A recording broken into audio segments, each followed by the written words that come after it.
नमस्कार बंधुगण मु अमरेंद्र जेना पुणी थे स्वागत जनाऊँ मो चैनल जानिबा कथा को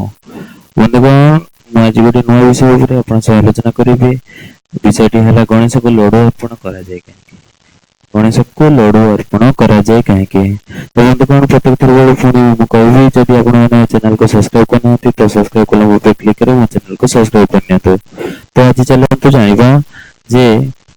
गणेश को लडु अर्पण करा जाए कहीं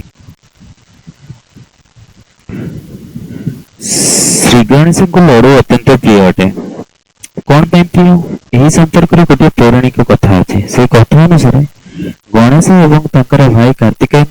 दर्शन पर देवगण जाते दर्शन कर देवगण अति खुशी हेले एवं माता पार्वती को एक दिव्य लडु प्रदान कले एवं से दिव्य लडुर गुण वर्णना करने को जाई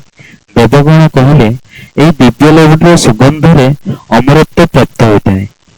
जहाँ को जी संगीव खाइब से निश्चित जी संगीव खाइब से निश्चित भाव समस्त शास्त्र ज्ञात तंत्र ज्ञानी विद्यार प्रवीण लेखक विद्वान एवं ज्ञान विज्ञान ज्ञाता हेब माता पार्वती से दिव्य लडुटी को पाई दुई पुत्र गणेश और कार्तिकेय पाखक डकाइले माँ आगर दुई पुत्र समान से क्या लडुटी को देवे से चिंतार पड़े से को कहले तुम दुही मध्य जी धर्म आचरण करी निजर श्रेष्ठता प्रथम सिद्ध कर दिव्य लडु पाइबार हकदार हेब माता कथा शुणी कार्तिकेय निजर शीघ्र गमन कर मयूर पृष्ठ बसी तीन लोक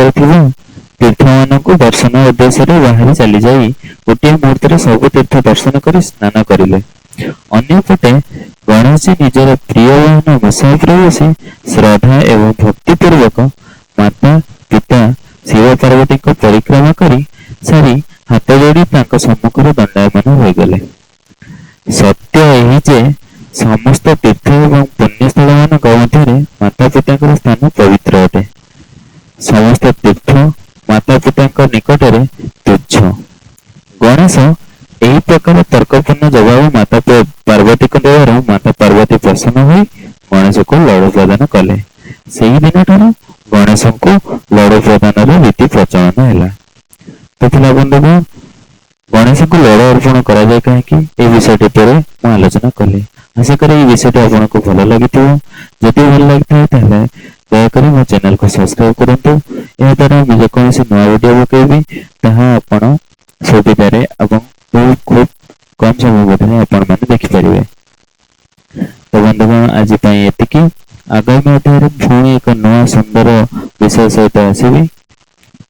जदि मो वीडियो भल लगी था like comment share and subscribe करूँ आज ये धन्यवाद।